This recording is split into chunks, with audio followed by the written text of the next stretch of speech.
कल्पना कीजिए, हजारों साल पहले घने जंगल, चारों तरफ मौन, और उस मौन के बीच बैठा एक ऋषि। न कोई मंदिर, न कोई शहर, न कोई भीड़, सिर्फ प्रकृति, श्वास और ब्रह्म का चिंतन। लेकिन सवाल है, अगर वेदों में पहले से ही ज्ञान था, तो फिर ऋषियों को जंगल में जाकर नए ग्रंथ लिखने की जरूरत क्यों पड़ी? यही रहस्य छिपा है आरण्यक ग्रंथों में। आज हम जानेंगे आरण्यक क्या हैं, क्यों बनाए गए और कैसे ये कर्म कांड से ज्ञान कांड की ओर मानव चेतना की यात्रा का सबसे महत्वपूर्ण पड़ाव बने। आरण्यक शब्द बना है अरण्य, मतलब जंगल या वन। इसका अर्थ हुआ जंगल में पढ़े जाने वाले ग्रंथ या वन में रहने वाले साधकों के लिए ज्ञान। वैदिक साहित्य को 4 भागों में बांटा जाता है। पहला संहिता, मतलब मंत्र। दूसरा ब्राह्मण, मतलब यज्ञ विधि। तीसरा आरण्यक, मतलब रहस्य और प्रतीक। चौथा उपनिषद, मतलब शुद्ध दर्शन। आरण्यक उस समय लिखे गए जब ऋषियों ने महसूस किया यज्ञ सिर्फ बाहरी क्रिया नहीं है, बल्कि एक आंतरिक प्रक्रिया भी है। यहां से शुरू होती है बाहरी अग्नि से आंतरिक अग्नि की यात्रा।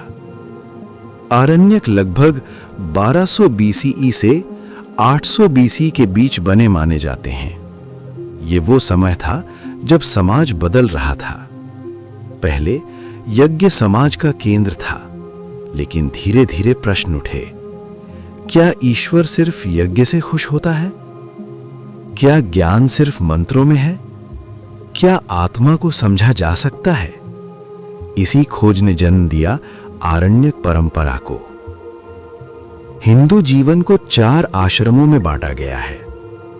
पहला ब्रह्मचर्य, दूसरा गृहस्थ, तीसरा वानप्रस्थ, चौथा सन्यास। वानप्रस्थ में व्यक्ति जंगल जाता था, समाज से दूरी बनाता था, आत्मज्ञान की खोज करता था, और वहीं पढ़े जाते थे आरण्यक। आरण्यक का सबसे बड़ा योगदान क्या है? यज्ञ की प्रतीकात्मक व्याख्या, जैसे बाहरी यज्ञ, आंतरिक यज्ञ। अग्नि चेतना, घी प्राण ऊर्जा, यज्ञ कुंड हृदय। यहां पहली बार कहा गया मनुष्य का शरीर ही यज्ञ वेदी है। प्राण विद्या, आरण्यकों में प्राण को ब्रह्म के रूप में बताया गया। प्राण मतलब जीवन शक्ति, प्राण मतलब ब्रह्म का अंश। यही विचार आगे जाकर उपनिषदों में विकसित हुआ। ऋग्वेद ऐतरेय आरण्यक, शांखायन आरण्यक। यजुर्वेद तैतरीय आरण्यक, बृहदारण्यक, उपनिषद का आधार। सामवेद जैमिनीय आरण्यक। अथर्ववेद गोपथ ब्राह्मण से संबंधित आरण्यक तत्व।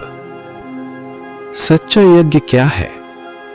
इंद्रियों पर नियंत्रण, मन का शुद्धिकरण, ध्यान, मौन।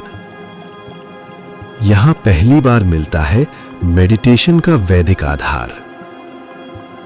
ब्राह्मण और उपनिषद के बीच सेतु।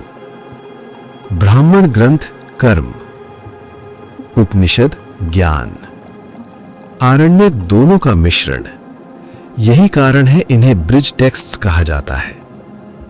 आज आरण्यक हमें सिखाते हैं बाहरी से ज्यादा आंतरिक विकास, प्रकृति से जुड़ाव, माइंडफुलनेस, मेडिटेशन। आज की भागदौड़ में आरण्यक पहले से ज्यादा जरूरी हैं। आरण्यक हमें बताते हैं ज्ञान मंदिर में नहीं, ज्ञान पुस्तक में नहीं, ज्ञान जंगल में भी नहीं, ज्ञान है आपके अंदर। अगर आपको ऐसे ही गहरे, रहस्यमय और प्राचीन भारतीय ज्ञान के वीडियो पसंद हैं, तो अभी स्टोरी नैरेवो चैनल को सब्सक्राइब करें, वीडियो को लाइक करें और कमेंट में लिखें ओम ज्ञानम।